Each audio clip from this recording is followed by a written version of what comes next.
بسم الله الرحمن الرحيم.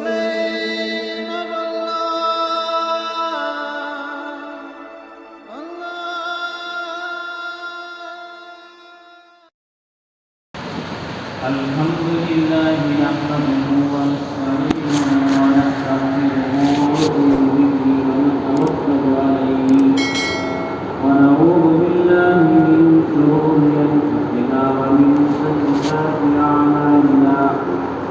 اما بعد فاعوذ بالله من الشيطان الرجيم. بسم الله الرحمن الرحيم.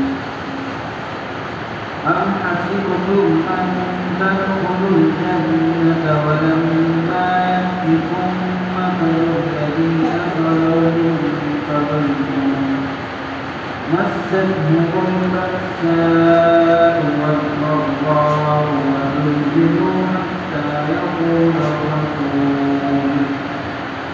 حتى يقول الرسول والذين آمنوا معه متى نصر الله ألا إن نصر الله قريب. يسألونك ماذا ينفقون قل ما أنفقتم من خير فللوالدين والأقربين واليتامى والمساكين وابن السبيل وما تفعلوا من خير فإن الله به عليم. کیا تم لوگوں نے گمان کر لیا ہے کہ تم جنت میں داخل ہو جاؤ گے، حالانکہ اب تک تم پر وہ مشقتیں اور وہ تکالیف نہیں آئی جو تم سے پہلے لوگوں پر آئی تھی. تم سے پہلے کے لوگوں پر تنگی اور تکالیف آئی اور ان کو زلزلے میں ڈال کر جھوڑ دیا گیا، یہاں تک کہ رسول اور وہ لوگ جو رسول کے ساتھ ایمان لائے تھے یہ کہنے لگے کہ اللہ کی مدد کب آئے گی.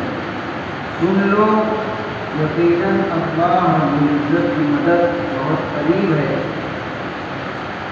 اے نبی، یہ لوگ آپ سے پوچھتے ہیں کہ وہ کیا چیزیں خرچ کرے اور کہاں خرچ کرے. آپ کہہ دیجیے کہ تم جو بھی مال خرچ کرو گے تو اس کے خرچ کرنے کا مقام والدین ہیں، رشتے دار ہیں، یتیم ہیں اور مسکین اور غریب لوگ ہیں اور مسافر شخص ہے. اور تم جو بھی خرچ کرو گے اللہ رب العزت اس کو بہتر جاننے والے.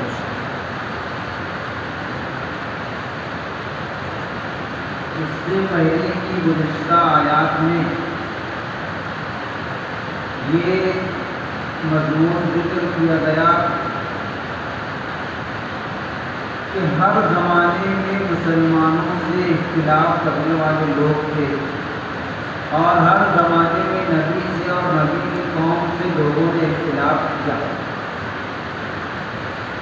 اس کو بتلا کر کے صحابہ کو تسلی دی گئی کہ اگر تم سے بھی کفار مکہ اختلاف کرتے ہیں تو اس میں کوئی گھبرانے کی بات نہیں ہے.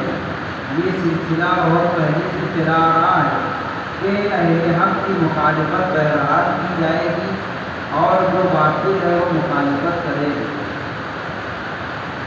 اسی طرح سے چونکہ صحابہ کرام رضوان اللہ علیہم اجمعین کو طرح طرح سے تکلیفیں دی جاتی ہیں.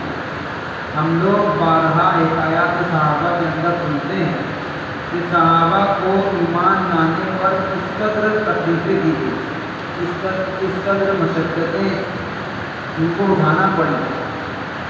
اور جب وہ مدینہ پہنچ گئے تو وہاں پر بھی وقتاً فوقتاً کفار سے مقابلہ اور اس سے جنگ کرنا، اور جنگ کے اندر کبھی ہار بھی ہوتی ہے کبھی جیت بھی ہوتی ہے.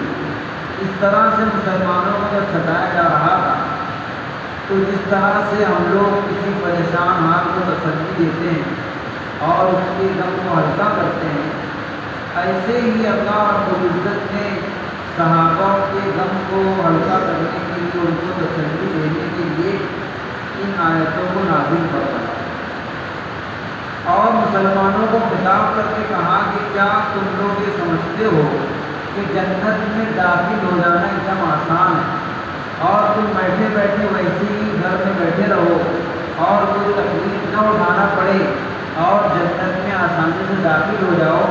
ایسا نہیں، تمہارا یہ گمان ہے کہ تم بغیر مشقت اور تکالیف کے جنت میں داخل ہو جاؤ، حالانکہ جو لوگ تم سے پہلے گزرے، تم سے پہلے سے مراد جتنے بھی انبیاء ہیں، حضرت آدم علیہ السلام سے لے کر حضرت عیسیٰ علیہ السلام تک جتنے بھی انبیاء اور رسول آئے ہیں اور ان کی امتیں آئی ہیں، سب کو ستایا گیا اور سب کو تکالیف دی گئی اور ان سے سخت تکلیفیں دی گئی۔ کسی نبی کو آرے سے کاٹ دیا گیا، حضرت زکریا علیہ السلام کے بارے میں آتا ہے کہ ان کو ان کی قوم نے آرے سے کاٹ دیا، تو اتنی سخت تکلیفیں آئی ہیں۔ بنی اسرائیل کے بارے میں ہم لوگ سنتے ہیں طرح طرح کے عذابات ان پر آئے، تو ان لوگوں کو اتنی سخت تکلیفیں دی گئی تو ان کو ابھی اس طرح تکالیف بھی نہیں دی گئی، بلکہ ان کو تو اتنی تکلیف دی گئی کہ وہ لوگ تکلیف کے مارے یہ کہہ پڑے بے ساختہ کے اللہ کی مدد کب آئے۔ ان کو نبی کو اور نبی کی قوم کو، ایمان والوں کو اللہ کی مدد میں شک نہیں تھا، لیکن جب کبھی آدمی بہت پریشان ہوتا ہے تو یہ کلمات زبان سے بغیر اختیار نکلتے ہیں، تو ان کی زبان سے کلمات نکلے کہ اللہ کی مدد کب آئے۔ تو اے صحابہ، اگر تم کو بھی اس طرح تکالیف دی جاتی ہے تو اس پر صبر کرو، اس طرح پہلے کے لوگوں نے صبر کیا، تب تم کو جنت میسر ہوگی۔ اس کا مطلب یہ بھی نہیں ہے کہ ہر مومن جتنے بھی ایمان والے ہیں سب کو اس قدر تکلیف ہوگی۔ ہم لوگ دیکھتے ہیں کہ سب کو اتنی تکلیف نہیں ہوتی ہے، بہت سے لوگ بغیر کسی تکلیف کی زندگی گزار لیتے ہیں، لیکن بہرحال کم زیادہ تکلیف سب کو ہوتی ہے۔ ادنا درجے میں مشقت ہر مومن کے ساتھ ہے، اور وہ یہ ہے کہ اپنے نفس سے جھگڑنا، اپنے نفس کے خلاف کرنا، نفس جو چاہے اس کو نہ کرنا، یہ مشقت تو ہر مومن کو اٹھانا پڑے گی۔ نفس کہتا ہے کہ نماز مت پڑھو، ٹھنڈی کا زمانہ ہے، صبح میں سو جاؤ، نفس کا تقاضا ہے، تو ہم کو اس کے خلاف کرنا ہے۔ ایک مثال ہے، ورنہ ہر چیز میں ہم کو نفس کے خلاف کرنا ہے۔ نفس جو کہے تو نفس سے لڑنا اور اس سے جھگڑنا اور اس کے خلاف کرنا، یہ اپنا مشقت تو ہر مومن کے ساتھ ہے۔ اس کے علاوہ جو کچھ اعلیٰ درجے کے مومنین ہوتے ہیں، بزرگاں ہوتے ہیں، ان کو زیادہ مشقت کا سامنا ہوتا ہے، اور اس سے بڑھ کر انبیاء کو سب سے زیادہ مشقت ہوتی ہے۔ اس شریف میں ہے کہ الانبیاء اشد بلاء، سب سے زیادہ مصیبتیں آزمائشیں انبیاء پر آئی، اس کے بعد جو جتنا مقرر ہوتا ہے اس کو اتنی آزمائشیں آتی ہیں۔ تو اگر کبھی مومنین پر آزمائش آئے اور مصیبت آئے تو اس پر صبر کرنا چاہیے کہ ہم کو اس کے بدلے میں جنت ملے گی۔ لیکن جب بھی مصیبت آتی ہے، پریشانی آتی ہے، تو کبھی آزمائش ہوتی ہے اللہ تعالیٰ کی طرف سے اور کبھی مصیبت ہوتی ہے، اپنے اعمال کی سزا ہوتی ہے۔ تو ہم کیسے پہچان سکتے ہیں کہ آنے والی مصیبت یہ آزمائش ہے یا پھر وہ ہمارے اعمال کی سزا ہے؟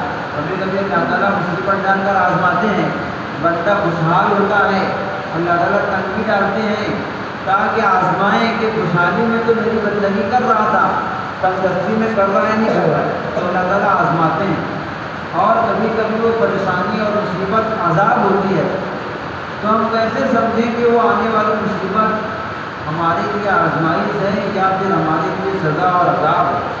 اس کے لیے علماء نے ایک علامت بتائی ہے، اگر مصیبت اور تکلیف آنے کے بعد ہمارے اعمال میں کمی نہ ہو بلکہ اس میں اضافہ ہو، ہم پہلے جتنی طاعت کرتے تھے، جتنی عبادت کرتے تھے، جتنا دین و شریعت پر کرتے تھے، اس میں مزید اضافہ ہو تو ہم سمجھیں کہ وہ آزمائش ہے، وہ ہمارے لیے آزمائش ہے، اللہ تعالیٰ ہم کو آزما رہے ہیں تکلیف دے کر۔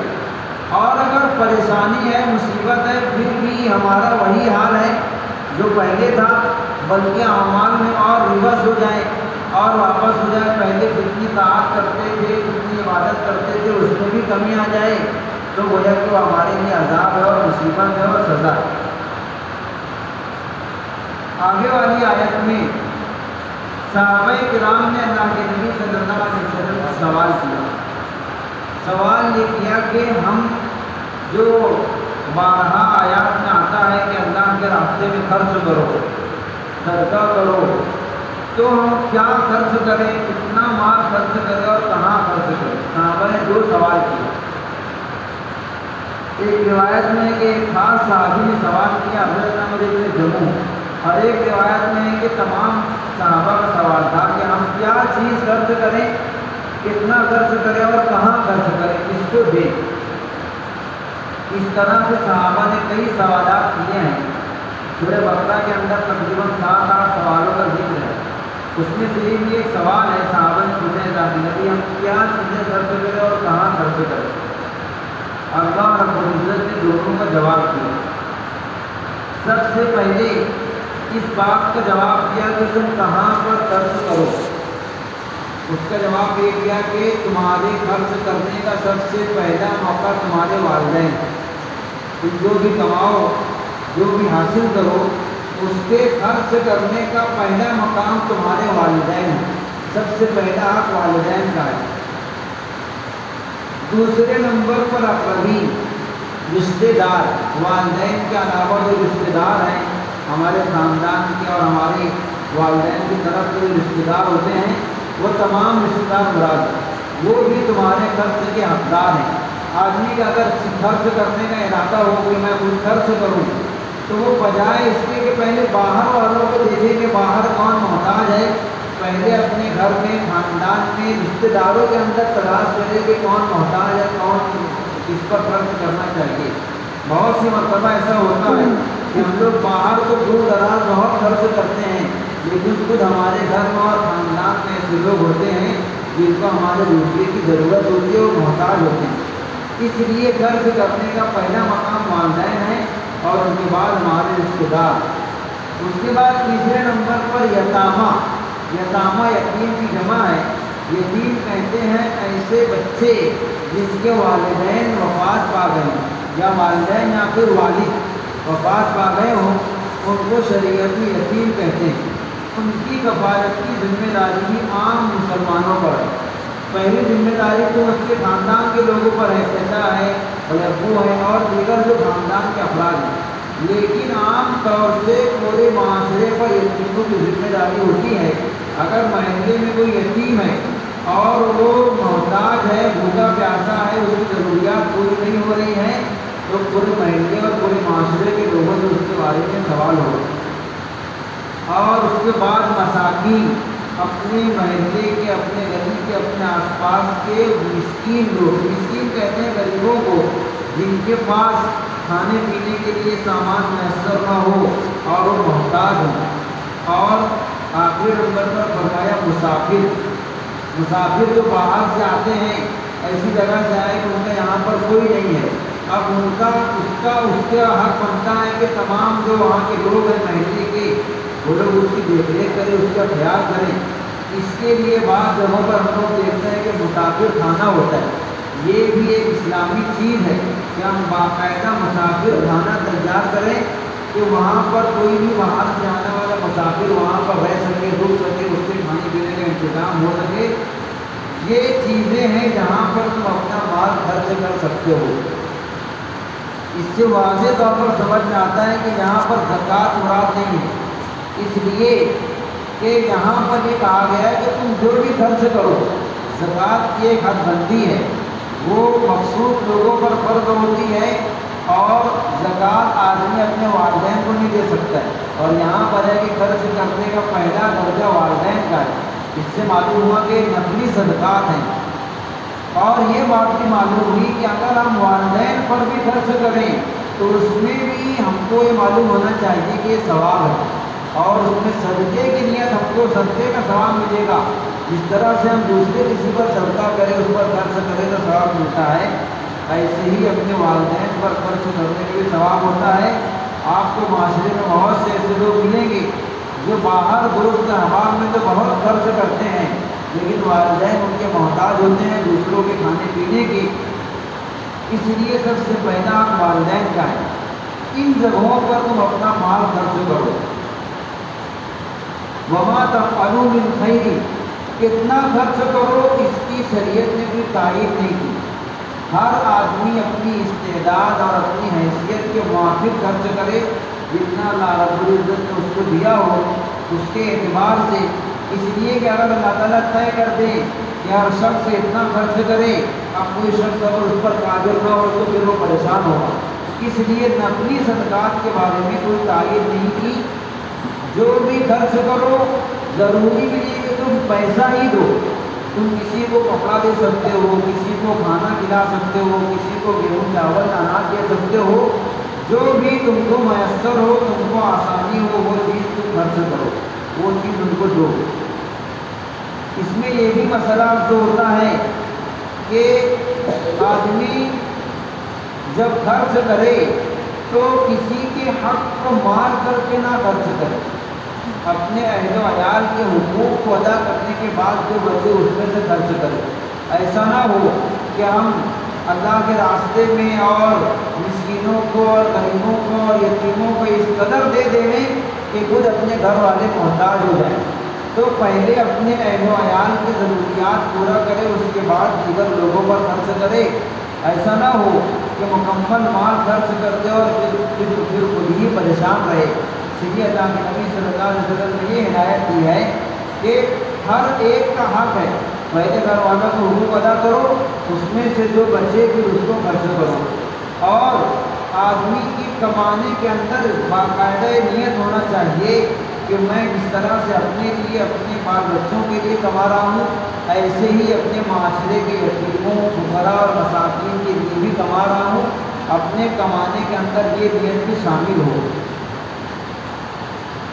اور جو بھی تم خرچ کرو گے اللہ تعالیٰ اس کو بہتر جاننے والے ہیں۔ فإن اللہ بھی علیم، خاص طور سے اس لیے اللہ تعالیٰ نے فرمایا کہ آدمی کے اندر خرچ کرنے میں اخلاص ہو، دکھاوا اور ریاکاری نہ ہو کہ ہم بہت زیادہ مشہور کر کے اس کو شہرت دے کر کے خرچ کریں تاکہ تمام لوگ جانیں اور دل میں نیت یہ ہو کہ لوگ مجھ کو سچی کہیں۔ ایک مشہور روایت ہم لوگ بار بار سنتے ہیں، قیامت میں 3 شخص کو لا کر جہنم میں پھینک دیا جائے گا۔ اس میں ایک شخص وہ ہوگا جو بہت مال خرچ کرتا ہو، بہت روپیہ خرچ کرتا ہو، لیکن اس کی نیت یہ ہو کہ لوگ مجھے سچی کہیں۔ قیامت میں اللہ تعالیٰ کہیں گے تمہارا جو مقصد تھا وہ پورا ہو گیا، لوگوں نے تم کو سچی کہہ دیا، وہ مقصد پورا ہو گیا، لہٰذا تمہارا یہاں پر کوئی بدلہ نہیں ہے۔ اس لیے خرچ کرنے میں نیت یہ ہو کہ اللہ تعالیٰ اس سے راضی ہو جائے۔ آپ چاہے اس کو کسی کو دکھا کر خرچ کریں، چاہے چھپا کر کریں، اللہ تعالیٰ بہرحال اس کو جاننے والے ہیں۔ جس شریف میں آتا ہے صدقہ آدمی اس طرح کرے کہ دائیں ہاتھ سے دے تو بائیں کو بھی خبر نہ ہو، اتنا چھپائے کہ اپنے بائیں ہاتھ کو بھی خبر نہ ہو۔ یہ ایک طرح کی تعبیر ہے، یعنی انتہائی مخفی طور پر کرے۔ اس لیے کہ بسا اوقات اگر ہم کسی شخص کو دے رہے ہیں، وہ باعزت شخص ہے، وہ مانگتا نہیں ہے، لیکن اس کی ضرورت ہے، وہ محتاج ہو گیا ہے، اگر ہم بتا کر کے دیں گے تو اس کی بھی عزت نفس ہے۔ اس لیے ایسے طریقے سے دیں کہ اس کو بھی تکلیف نہ ہو اور تمہارا اخلاص بھی ختم نہ ہو۔ عام طور سے آج کل اخلاص بہت کم پایا جاتا ہے۔ آدمی اگر کوئی بڑا کام کرتا ہے، مسجد بناتا ہے یا مدرسہ بناتا ہے، بڑی رقم دیتا ہے، تو اس کے دل میں تمنا ہوتی ہے کہ لوگ مجھ کو جانیں اور یہ کہیں کہ واقعہ بہت خرچ کرنے والا ہے، اور چھپ کر مخفی طریقے سے دینے کو لوگ پسند نہیں کرتے۔ یہ اخلاص کے خلاف ہے۔ اس لیے تم جو بھی خرچ کریں گے، جس کے لیے کر رہے ہیں، وہ بہرحال اس کو جاننے والا ہے، اس کا اجر دینے والا ہے۔